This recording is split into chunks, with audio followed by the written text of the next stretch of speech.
What's up, y'all? Mr. Bear here with The Lightning Thief. We're on page 283. That's the start of chapter 18. This chapter is called Annabeth Does Obedience School. The end of the last chapter, Percy, kind of on his own actually, took over the evil owner of Krusty's waterbed palace. Krusty was actually Procrustes, a giant from another ancient Greek story. And Percy takes him down by kind of playing his own trick on him and getting him trapped in his own trick waterbed.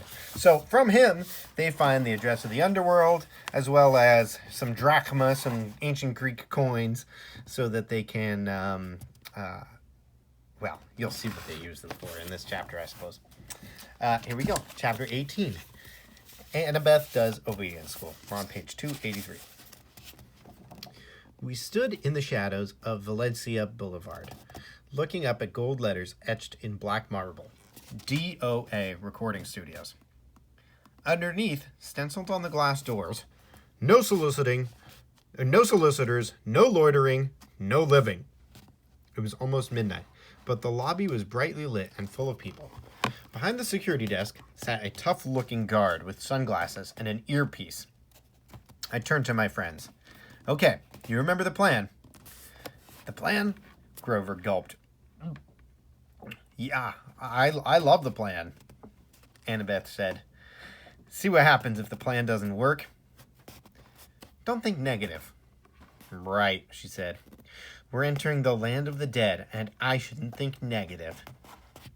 I took the pearls out of my pockets. 3 milky spheres that Nereid had given me in Santa Monica. They didn't seem like much of a backup in case something went wrong. Annabeth put her hand on my shoulder. I'm sorry, Percy. You're right. We'll make it. It'll be fine. She gave Grover a nudge.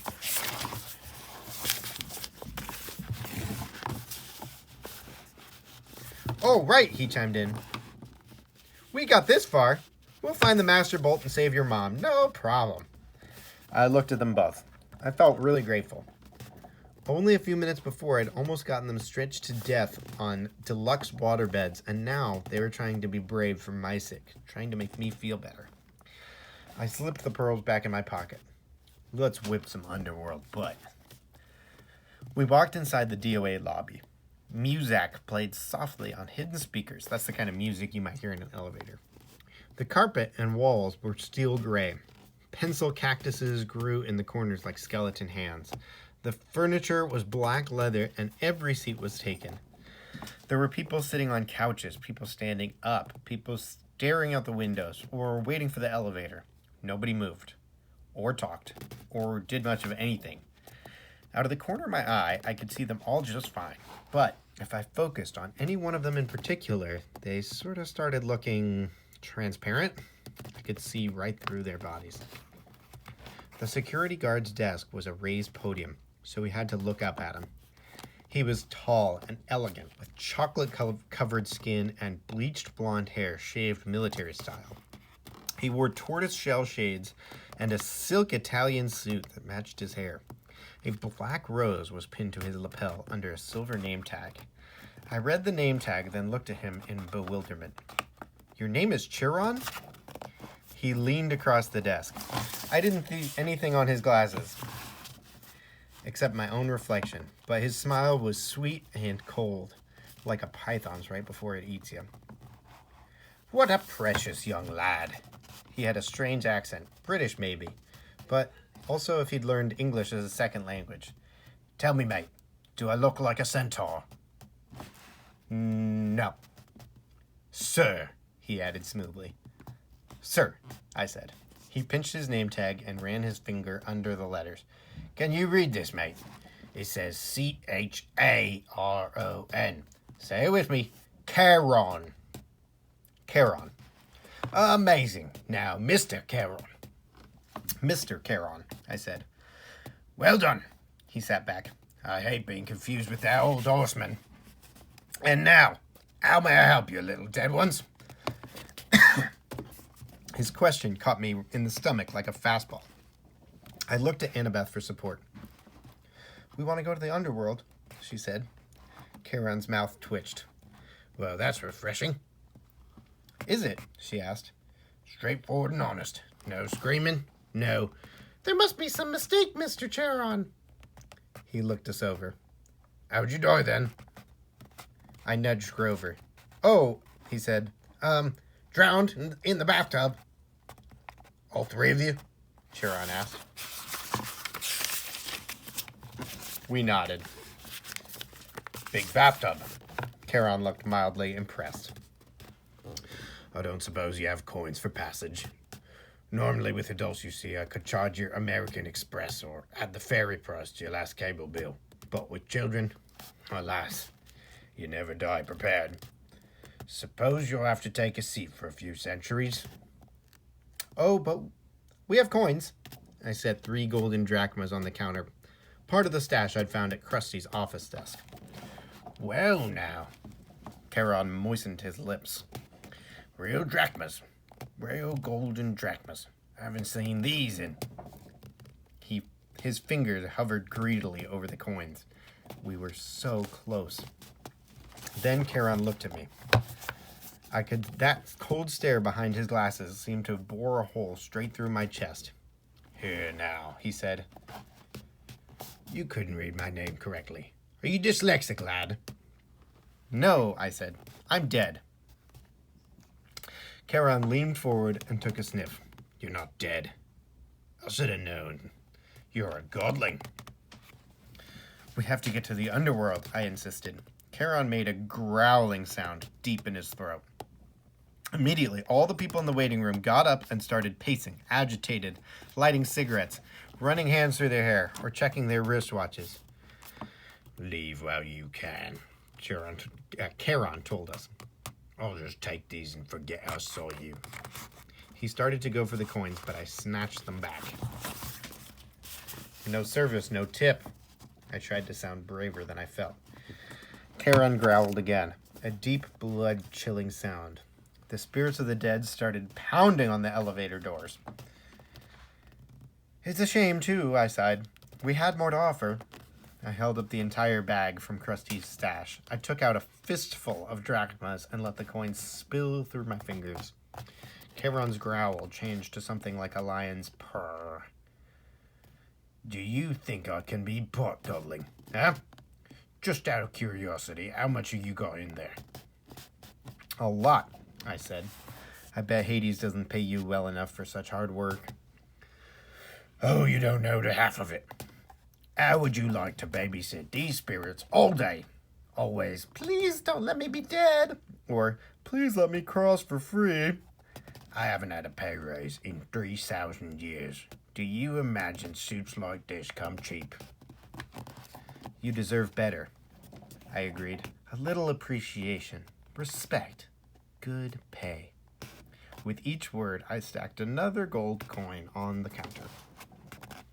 Charon glanced down at his silk Italian jacket as if imagining himself in something even better. I must say, lad, you're starting to make sense now. Just a little. I stacked another few coins. I could mention a pay raise while I'm talking to Hades. He sighed. Boat's almost full anyway. I might as well add you 3 and be off. He stood, scooped up our money, and said, come along.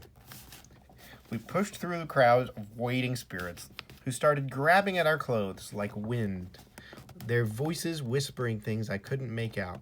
Charon shoved them out of the way, grumbling, freeloaders! He escorted us into the elevator, which was already crowded with the souls of the dead, each one holding a green boarding pass. Charon grabbed 2 spirits who were trying to get on with us and pushed them back into the lobby.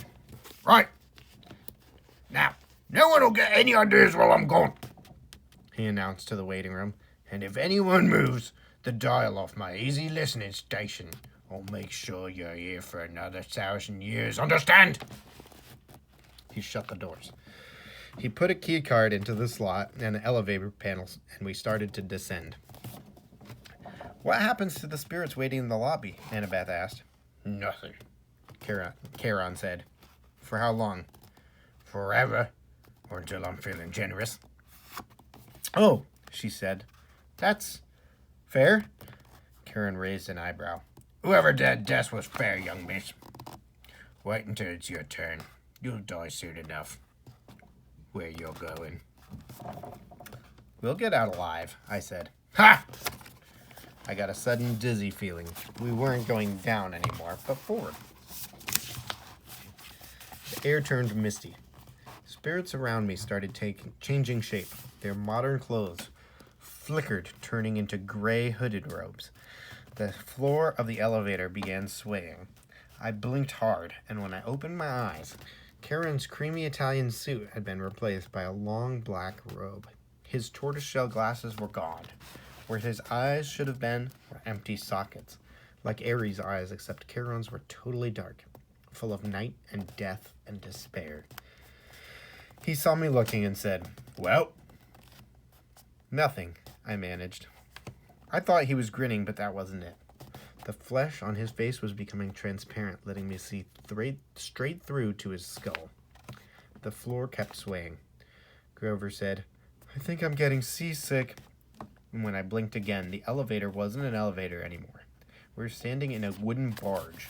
Charon was pulling us across a dark, oily river, swirling with bones, dead fish, and other strange things. Plastic dolls, crushed carnations, soggy diplomas with gilt edges. It means golden edges. "The river sticks," Annabeth murmured. "It's so polluted," Charon said. "For thousands of years, you humans have been throwing in everything as you come across. Hopes, dreams, wishes that never came true. Irresponsible waste management, if you ask me." Mist curled off the filthy water. Above us, almost lost in the gloom, was a ceiling of stalactites. That means they're in a cave. Ahead, the far shore glimmered with greenish light, the color of poison. Panic closed up my throat. What was I doing here?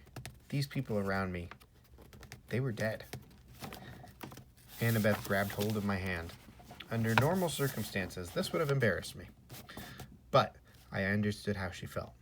She wanted reassurance that somebody else was alive on this boat. I found myself muttering a prayer, though I wasn't quite sure who I was praying to. Down here, only one God mattered, and he was the one I had come to confront. The shore of the underworld came into view.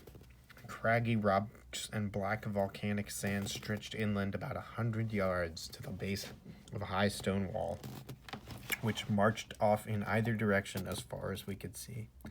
A sound came from somewhere nearby in the green gloom, echoing off the stones. The howl of a large animal. "Old Treeface is hungry," Charon said. His smile turned skeletal in the greenish light. "Bad luck for you, godlings." The bottom of our boat slid onto the black sand. The dead began to disembark, a woman holding a little girl's hand, an old man and an old woman hobbling along arm in arm. A boy no older than I was, shuffling silently along in his gray robe. Charon said, "Oh, I'd wish you luck, mate, but there isn't any luck down here. Mind you don't forget to mention my pay raise." He counted our golden coins into his pouch. He then took up his pole. He warbled something that sounded like a Barry Manilow song as he ferried the empty barge back across the river. We followed the spirits up a well-worn path. That's where we're going to stop for today. We're on page 291.